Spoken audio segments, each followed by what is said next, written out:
¿Qué tal? Muy buenas tardes con todos. Bienvenidos a 24 horas. Hay pánico en los Estados Unidos por el primer caso de ébola que se confirmó ayer en Nueva York. Ahora buscan a las personas que tuvieron contacto con el infectado. Jorge, ¿cómo estás? Muy buenas tardes.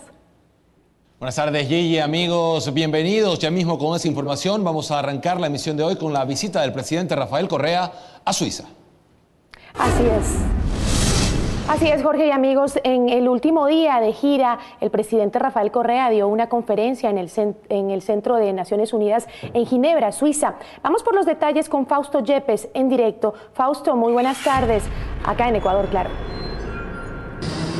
Hola, ¿qué tal, Gisela y amigos en Ecuador? Una buena noche desde Ginebra. Hoy se cierra la gira presidencial Qatar-Suiza 2014 y se hizo primero con una conferencia y posteriormente con una visita al Centro de Investigaciones Nucleares, el centro de investigaciones más importante de Europa. Les detallamos en la siguiente nota, veamos. 500 invitados al recinto de la Conferencia de las Naciones Unidas sobre Comercio y Desarrollo. Se llama la Cátedra Prebisch, establecida en 1982 en homenaje a Raúl Prebisch, primer secretario de este organismo. El tema fue el desarrollo como proceso político a cargo del presidente Correa. La idea de que el libre comercio beneficia siempre y a todos es simplemente una falacia.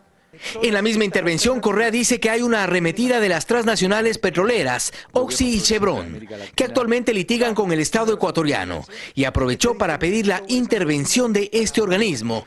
Estamos organizando a todos los países perjudicados por las transnacionales para unirnos en la lucha contra tanta explotación. Ojalá instancias como UNTAC puedan intervenir en esto que es parte gravitante de un orden mundial tremendamente injusto e incluso inmoral. Ha sido un día para los temas académicos y científicos en Ginebra, Suiza. La siguiente parada de la delegación ecuatoriana fue el Centro Europeo para la Investigación Nuclear, CERN, por sus siglas en francés.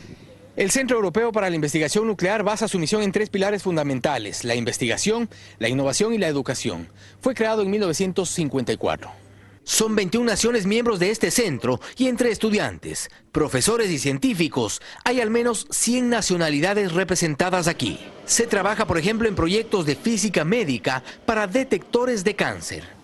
Digamos, aceleradores que nos permitan tratar el cáncer con mucha precisión, o sea, realmente con mucha precisión, alcanzar solamente los tejidos insanos sin estropear demasiado los tejidos sanos. Esa es una de las tecnologías. Ha sido esta la cuna de importantes descubrimientos que nos acercan cada vez más al origen de la vida. Por ejemplo, aquí se descubrió la partícula Higgs, o también llamada la partícula de Dios. La temática de este día fue variada, algo de política, desarrollo y ciencia. En el país, sede de muchos organismos internacionales y considerada la capital de la diplomacia en el mundo. En Ginebra, Suiza, con cámaras y edición de Carlos Collaguazo, Fausto Yepes, 24 horas. Y bien, en esta agenda presidencial hubo también una reunión con los migrantes ecuatorianos residentes en Suiza y posteriormente otra conferencia, esta vez en el Instituto de Altos Estudios Internacionales. Un cambio bastante brusco de clima que hemos tenido en estos días, primero en Qatar como a 40 grados de temperatura y esta vez con un intenso frío acá en Ginebra, precisamente desde donde despedimos este enlace este momento, y tendremos un enlace más adelante en la siguiente emisión de 24 horas para contarles más sobre la agenda del presidente Rafael Correa y también las actividades que se desarrollaron este día en esta gira presidencial. Amigos, una buena noche desde Ginebra, una buena tarde allá en Ecuador. Una buena tarde para ti también, buena noche más bien dicho, Fausto. Gracias por ese completo reporte de la gira presidencial. Otros temas: la joven ecuatoriana que consta entre los 6 heridos del atentado terrorista en Jerusalén permanece en un coma inducido. La compatriota, recordemos, llegó a la capital israelí para afianzar sus principios del judaísmo. Los domingos nos reunimos aquí. ¿Hacen culto? Sí, sí. Guido es un pastor cristiano evangélico que hoy tiene su corazón y su cabeza puestos en Jerusalén. Es el padre de Karen, la ecuatoriana que resultó herida en un accidente en Tierra Santa el pasado miércoles, producto de un ataque terrorista de Hamás. Papá, me llamó mi hijo Guido Josué, que a él lo habían comunicado. Me dice, te estamos llamando, papi. Me dice, la Cari ha tenido un accidente. La verdad que yo me quedé anonadado. Nos cuenta que Karen, de 21 años, vive en Jerusalén desde abril de 2013. Se fue persiguiendo su sueño de ser arqueóloga y para afianzar los principios del judaísmo. Su esposa y su hija viajaron este jueves a acompañar a Karen en su convalecencia. Lo que sí sabemos por mi amigo Gabriel, el judío, que ya fue al hospital Abela y que ya la hinchazón ha empezado a bajar.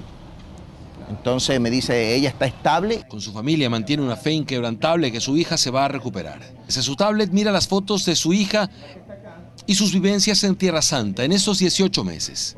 Tiempo en el que no imaginó que su pequeña estaría expuesta a la violencia del conflicto entre Palestina e Israel. Es un odio mal fundado que tiene Palestina y que tengan que, como decir, inocentes que no tenemos nada que ver en esta situación.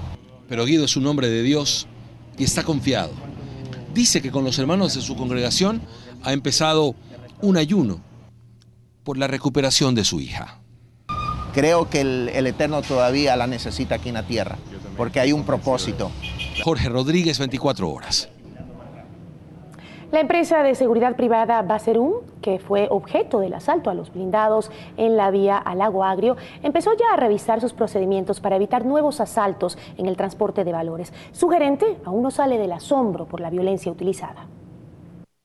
Mirar estas imágenes en medio de una concurrida carretera a menos de 3 horas de la capital es casi impensable, dice el gerente de la empresa de seguridad privada, que fue objeto de un violento asalto este miércoles. Con munición de guerra, con explosivos de alto poder de destrucción. El asalto en la vía Quito-Lago Agrio fue cinematográfico. Viajaban 2 blindados, el uno con $3.700.000 y 4 guardias, y el otro solo con 4 guardias. Su objetivo era brindar seguridad al otro blindado y como estrategia para que no sepan en cuál de los dos se transportaba el dinero. Fue una emboscada, fue una operación planificada. Admito que debe haber fuga de información. Pero la empresa tenía fuertes protocolos de seguridad. Desde las oficinas de Baserum, un funcionario seguía atento a la ruta de los blindados en tiempo real. Sin embargo, por interrupciones de la señal de telefonía móvil, existen tramos en la vía en los que no se puede reportar el avance de los vehículos. Pues bien, en uno de esos vacíos de señal ocurrió el asalto. Hubo un enfrentamiento de fuego cruzado de cerca de 8 a 10 minutos. 2 volquetas ocupadas por unos 20 delincuentes interceptaron a los 2 blindados y de inmediato se inició el asalto.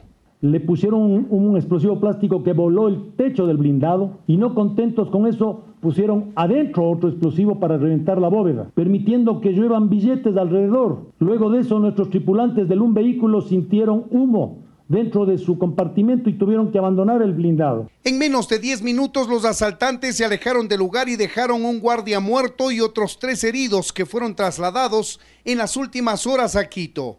La acción de la policía y de Fuerzas Armadas hizo posible la detención de 3 presuntos asaltantes y la recuperación del 50% del dinero aproximadamente. El mío que se encontraba boca arriba y escondido en la maleza, portando, como le manifestaba, un fusil FAL. En Quito, Freddy Paredes, 24 horas. 2 de las 3 operadoras de telefonía móvil estarían exentas del pago de regalías al Estado, como propone Alianza País en su proyecto de reforma a la Ley de Telecomunicaciones. La próxima semana se votaría el informe para primer debate. La Comisión de Gobiernos Autónomos de la Asamblea se alista a aprobar la próxima semana el informe para primer debate del proyecto de reformas a la Ley de Telecomunicaciones sobre las regalías que las operadoras de telefonía móvil podrían pagar al Estado. Ello permitiría de alguna forma que esto no impacte de alguna manera aquellas utilidades que reciben los trabajadores. Las operadoras pagarán anualmente un porcentaje de sus ingresos totales en función de su participación en el mercado, de acuerdo al número de usuarios del servicio concesionado.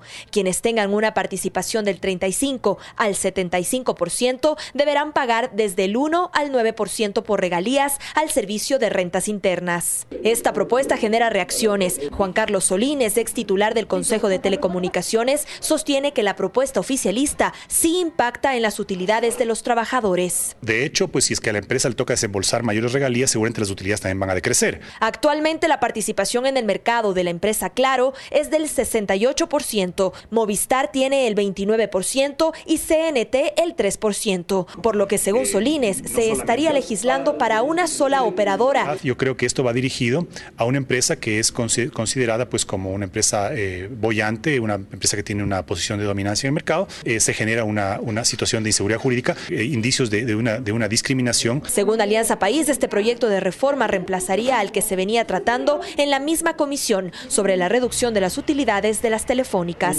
En Quito, Ana María Cañizares, 24 horas.